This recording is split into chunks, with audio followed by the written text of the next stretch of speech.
Liebe verehrte Gäste, jetzt kommen wir zu einem neuen Themenbereich, der Geschlechtergleichstellung und dem Klimaschutz. Und zwar mit Gelsomina Vigliotti im Gespräch mit Petra Pinzler. Unser nächster Gast beherrscht die feministische Diplomatie hervorragend. Gelsomina Vigliotti ist seit wenigen Monaten die neue Vizepräsidentin der Europäischen Investitionsbank. Davor war sie Generaldirektorin für internationale Finanzbeziehungen im italienischen Finanzministerium. Auf dem G20-Frauenforum Oktober 2021 machte sie deutlich, dass die Förderung der Geschlechtergleichstellung ihr Leitprinzip ist und auch das zentrale Anliegen der Investitionsbank. Während des Durchführungszeitraums unseres ersten Aktionsplans zur Gleichstellung der Geschlechter haben wir unsere Finanzierung für die Gleichstellung der Geschlechter und die wirtschaftliche Teilhabe von Frauen deutlich ausgeweitet. Das Direktorium hat sich im vergangenen Jahr auch der Initiative No Diversity, No Panel angeschlossen, die die ausgewogene Vertretung von Frauen und Männern bei externen Rednerauftritten zum Ziel hat. Die Förderbank setzt sich neben der Gleichstellung auch konsequent und stark für den Klimaschutz ein. Weltweit ist sie der größte multilaterale Geldgeber für Klimaprojekte. Bis 2030 will sie 1 Billion Euro mobilisieren. Was für ein Schritt! Doch was dürfen wir von dem Klimaplan der Investitionsbank genau erwarten? Und wie können wir die grüne und die digitale Transformation noch weiter mit deren Hilfe voranbringen? Wir sind gespannt und freuen uns jetzt sehr auf das Gespräch zwischen Gelsomina Vigliotti und Petra Pinzler. Viel Freude! Good morning and welcome to this session with Gelsomina Vigliotti, the Vice President of the IEB. Gelsomina, you told me that I can talk to you and address you as Gelsomina. We're very happy to have you here. And we are very happy to talk with you about the EIB, which is a bank that I have to tell you is probably not very well known to most of the Germans. They might know the World Bank, they might know their German branch of the bank they put their money in, but they don't know the IEB. So in very brief words, what are you doing? So thank you very much, Petra, for the invitation to this talk. I'm very happy to be here today and to represent the European Investment Bank. Actually, the European Investment Bank is the bank of the European Union, where all the European Union member states have put their money, to finance the capital of this bank, which finances projects and initiatives in the European Union countries and all over the world. It's one of the largest, if not the largest multinational investment bank, and we are very proud of our result. Actually, we recently released our numbers for 2021. We have financed 95 billions of projects initiative, and more importantly, we have mobilized more than 360 million of investment. That's actually the real value added of the EIB, of the European Investment Bank, that is to attract private capital to mobilize investment in Europe and all over the world, especially at this time in which we have to support the recovery. This is just in short what I have to say for just to start with. In German, we have this say that our theory is gray, but practice is colorful. So what would not happen in Europe if we didn't have the European Investment Bank? Many things wouldn't have happened. First of all, I mean, the EIB has an important role as a counter-cyclical tool for the European Union. Actually our investment to support the economy, especially when we are in a downside, in the downside part of the economic cycle, by providing resources to firms, to households. But in particular, I would like to stress the fact that the EIB is providing finance and support to technology, to climate, to green technologies.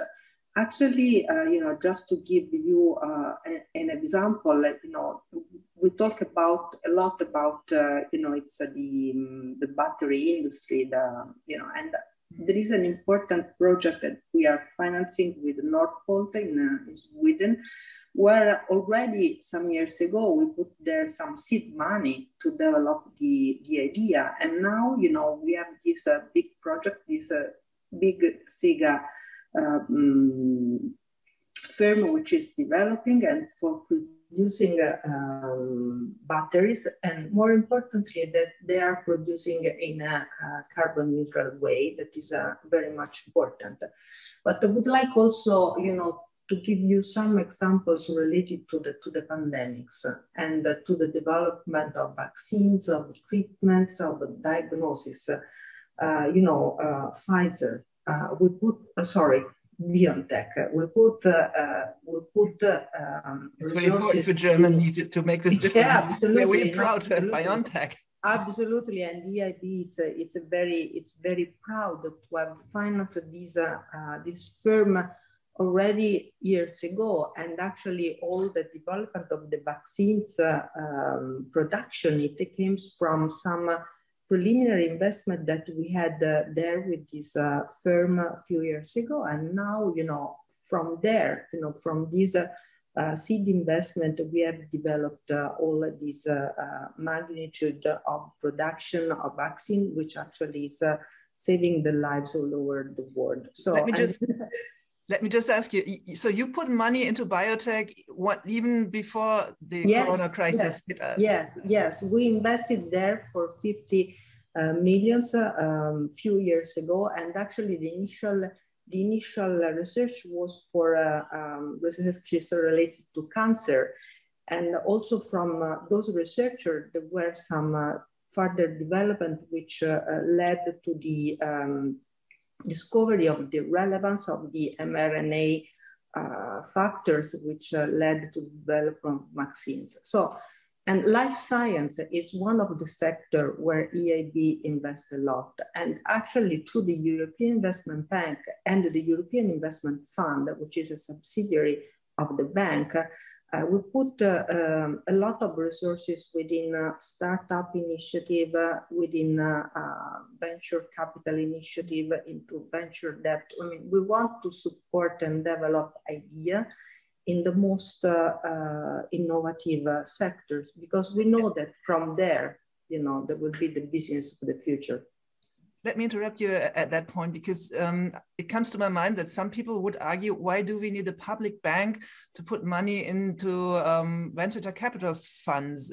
There should be enough private capital out there to invest if it's a good investment. Why do we need a public bank? Is it because in Europe we don't have this kind of tradition of public investors giving money to firms like biotech, or is it that those areas are too difficult for private investors?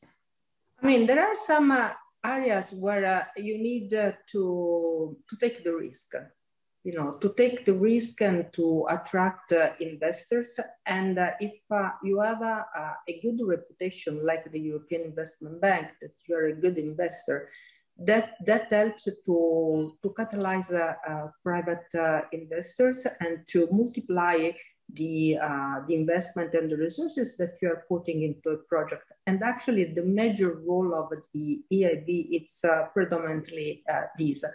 Actually, what we see is that, when you invest in a project, especially if you are in the innovative sector, in some very specialistic sectors, there is 5-7 years of time that is required to develop ideas, to go to the business, to go to the market. And you need, investors which can support through this life cycle until the achievement of the market. And in this regard, so public investors like the European Investment Bank are particularly relevant, where there are supports which may require public support. That is innovation, that is climate, that is green technology, that is life tech, life science investments, and all sectors where the EIB is present. It's at the frontier. And actually one of the most relevant things that I like to remember about the EIB is that we have an important department in the bank, which actually is deeply involved in following all the major drivers of the research, so that we actually can accompany the project since the very beginning. And so to help startups to develop ideas and to support them through the whole life cycle of the investment. It's interesting. You argue that once you put money into one of these projects, the private investors are more likely to also give money. Yes, exactly. This is, it's the catalytic role. I mean, the EIB never invests 100% in the project. I mean, we can co-finance investment because the idea is to go there and to accompany other investors, which can be also the public sector, because in many countries we go along with the national governments, we go along with the municipalities, we go there with the local governments. And we have talked so far about mainly innovation, like science, but I would like also to remember that one of the main objectives of the EIB is to become the climate bank of the European Union. We have set very ambitious target. We have decided together with our governing bodies that by 2025, we want to achieve the 50% of our activities to be completely climate oriented. And by 2030 to mobilize €1 trillion in climate related investment. This is a very strong objective, and we want to push, and we are already on the right way. Last year, actually, out of our 95 billion of project financed, almost 50% already were within the area of climate, and we want to push on that way. And when I checked on your website, I saw that you're one of the biggest climate financiers worldwide already. So how did this happen? Is this something the government pushed you to do, or who decides that you spend on climate and not on, let's say, digitalization? Is it you? Is it the projects that drive the business? Is it the governments? These are, the EIB is, it's an institution, it's a European Union institution, and it follows the policies of the European Union. And the European Union has set very clear objectives in terms of climate, in terms of innovation, but at the same time, it's the EIB has a long tradition of investment in green, in climate.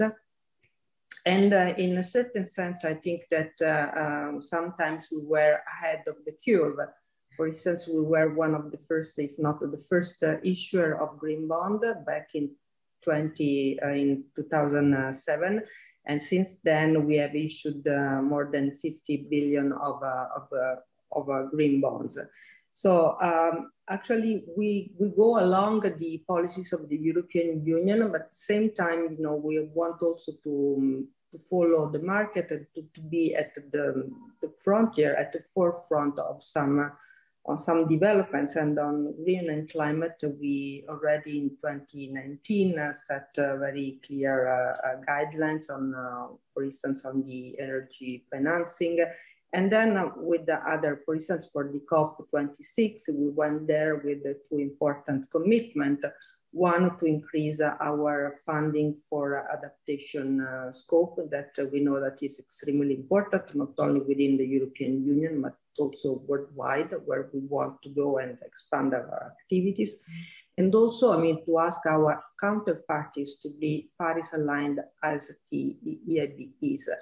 And actually, the idea is that we want to adhere to this commitment. And actually, this idea to ask our counterparts to be Paris aligned is something that is very much important because, you know, since we co-finance investment and project, we want that when we enter into a project that we can label it green. But it's, sorry, just to finish the concept is that we want to support and help our counterparts. So we do not want to refuse to work with our counterparts, but to help them and support them in this process towards the Paris alignment. Let me just jump in here and try to kind of translate a little bit what you said, because as we have been at the COP, we know all the abbreviations, but some of our listeners might not. So the COP26 was the last climate conference where you went and actually promised that you will agree, your business will be in alignment with the Paris Agreement. So your aim of all the projects you're doing is to stay well below better below 1.5 degrees. This in theory sounds very easy. In practice, it's probably pretty difficult. So how do you go about a project? Maybe you can explain us this with an example. Yes. Somebody wants to build a street. So what does this have to do and want the financing from you? A government comes to you, the government from Germany comes to you and want to have finances for a street. So how do you argue then when you keep Paris in mind and the climate crisis in mind? Yes. So definitely the objectives of the Paris Agreement and the objectives and the goals that we set for all the COP conferences are collective efforts. So, you know, it's the achievement of the 2 degrees or the 1.5 degrees by certain dates. It's the result of a collective effort. It's not just the EIB, it's the EIB, the governments, the European governments, the worldwide governments, the private sector. So this is a collective effort. And, you know, as EIB, we want to set standards. And actually, I think that one field where we can do a lot is in supporting financing for renewable energies. Actually, what we see is that, you know, the production cost of solar power, of wind power has incredibly decreased over the years. And there is also a lot to be done. Actually, we are now financing, for instance, offshore wind farms. And the international energy agencies tell us that that type of a project, the offshore wind farm, are a project which can, over time, when the technology will be completely rolled out, that could help to produce several times the electricity need that we have. So actually the effort that EIB wants to do is to support the private sector, to support governments, to invest in renewable energy, wind, solar. And this is something that we want to do not only in Europe, but I told in the very beginning that the EIB activity is a worldwide activity, especially in less developed areas of the world. We are very much engaged with Africa. Actually, next week we will participate within the summit of the European Union with Africa. And there we believe that there is much scope to invest in renewable and to support those countries in leapfrogging, you know, some stages of development that we had in Europe, so that they do not have necessarily to go through fossil fuels generated project. So there is a high potential there to support initiative and investment in the wind, in solar, in innovative, in renewable energies. And we think that that would be a venue where the EIB can give a great support. When I asked the question, the example I was addressing to was the street. So you will be probably be approached by governments or by people who want to have projects or want to proceed with projects that are not in alignment with the Paris Agreement. So how do you decide then? Are there projects where you would say no today, or is it always? How do you decide what you do and what you don't? Yeah. No, thank you for the question. And yes, we have policies. Policies that have been approved through our governing bodies, by our board, where all the European Union countries are represented. And actually, I mentioned at the very beginning, a few moments ago, the energy policy, where we decided, for instance, that there are projects that we are not going to finance anymore. We will have next year a new policy on transport. Actually, there is now a public consultation. There has been a public consultation on the transport policy. But I mean, let me come to your question on street. Actually, we are doing a lot for municipalities. I mean, for urban development. So we do not have necessarily to support the construction of street, but we can support municipalities for the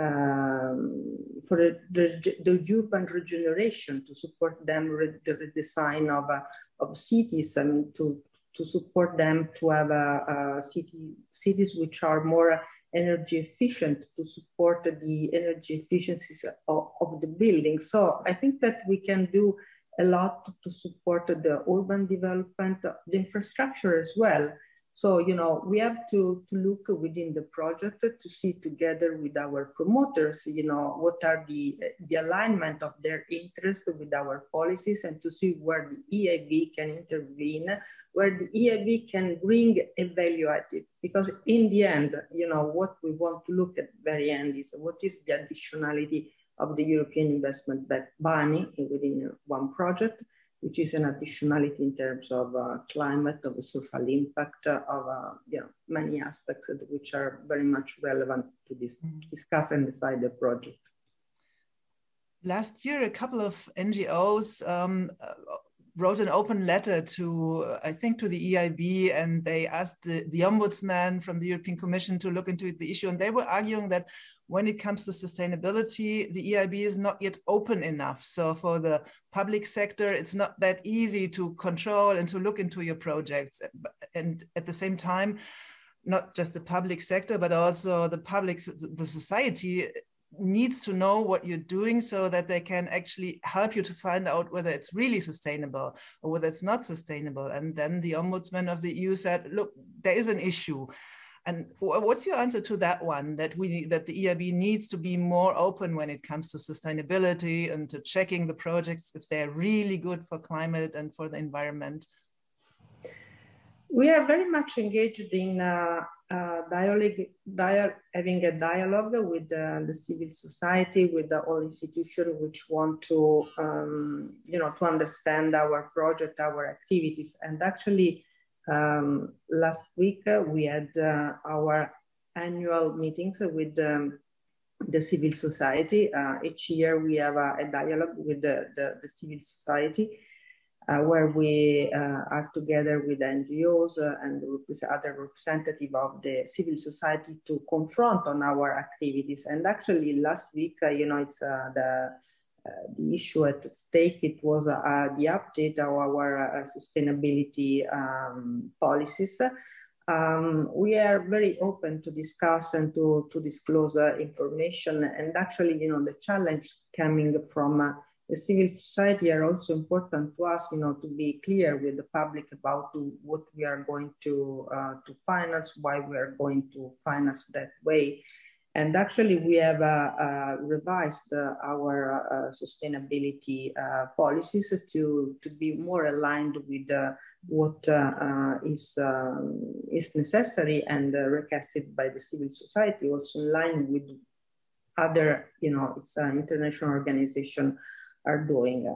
We are looking at all the issues of the sustainability, which goes through, climate, to social aspects, governance aspects, which are extremely relevant as well. And so this is a process. This is a process of a consultation. We are very open and keen to enhance the transparency of our project and of our policies and practices.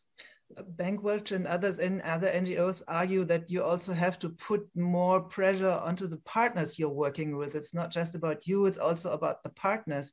Do you buy this argument that you can also only work together with people that are as conscious when it comes to sustainability environment as you are, or wouldn't you? Yes, no, yes, actually, I stressed before that one of our contribution to the COP26, it was our commitment to enter into partnership with promoters, share with us the Paris Agreement alignment, that is with respect to climate, but also with respect to the issue of the human rights, to the respect of the human rights. These are very important elements that we want to look at, especially when we invest outside of the European Union. So it's actually, we look very closely at the partners with whom we enter into project and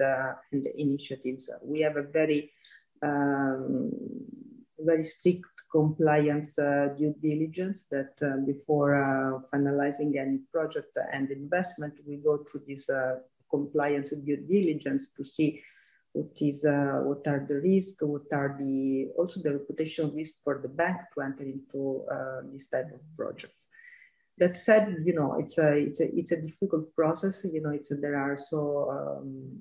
There are many stakeholders involved, and so we have to discuss and to confront with each other to see, how we can better perform also in this regard.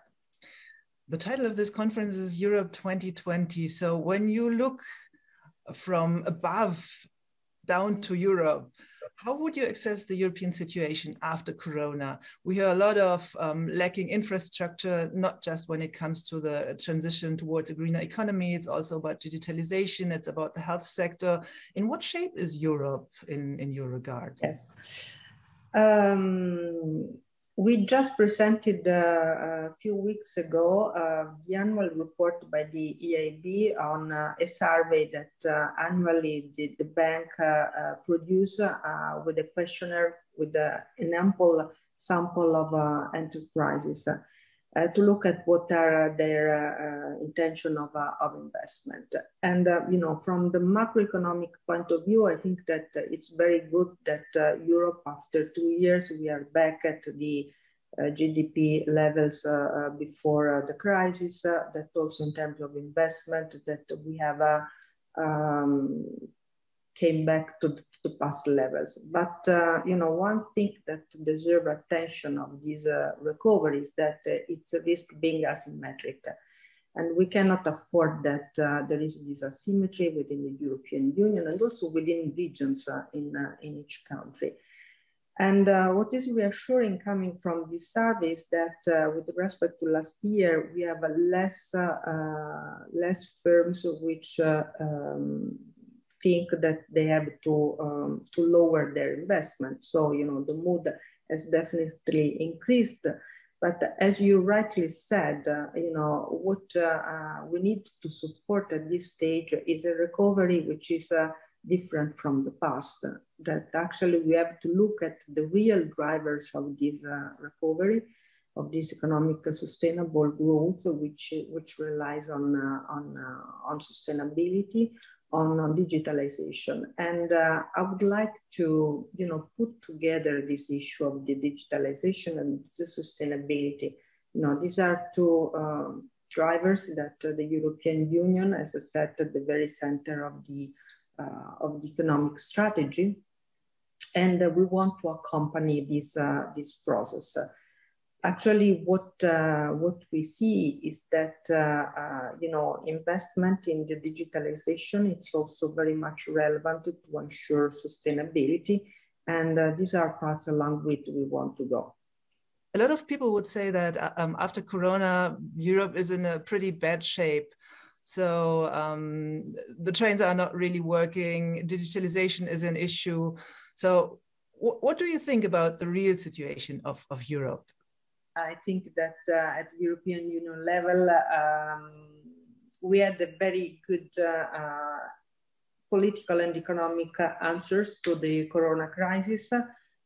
We were able to go back to the pre-pandemic levels of GDP investment, but as we said before, this is not enough. We have to ensure that the recovery is sustainable, that actually that we can compete with other parts of the world, in terms of technology, and that also that we have to regain also some sort of technological and innovation sovereignty, which is very much important. So in this regard, I think that all the initiatives taken at the European level to support the digitalization, to support the climate agenda, and also to support the industrial developments are very much important, because I mean we have to be able to compete, and we have to be able to compete on the most innovative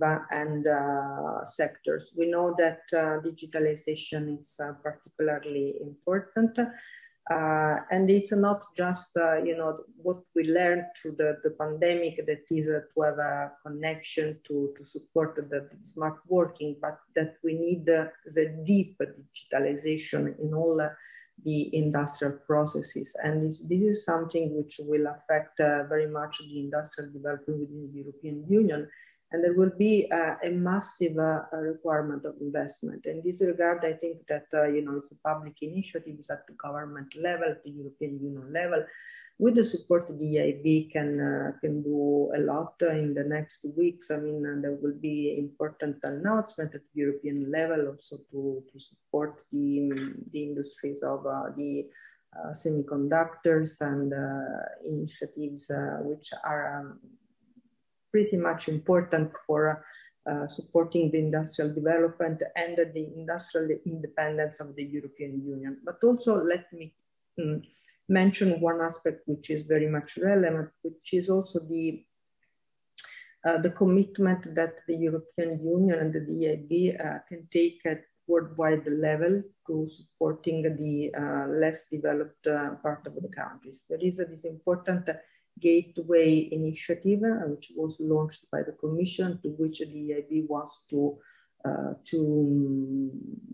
bring its expertise, that is to support the connectivity worldwide and to export European Union standards at world level, because what is important is that we also connect our principles and our objectives with the standards and with the concrete operational mode to intervene and to support projects worldwide. I think that these are important elements where we stand ready to support national governments and the European Union.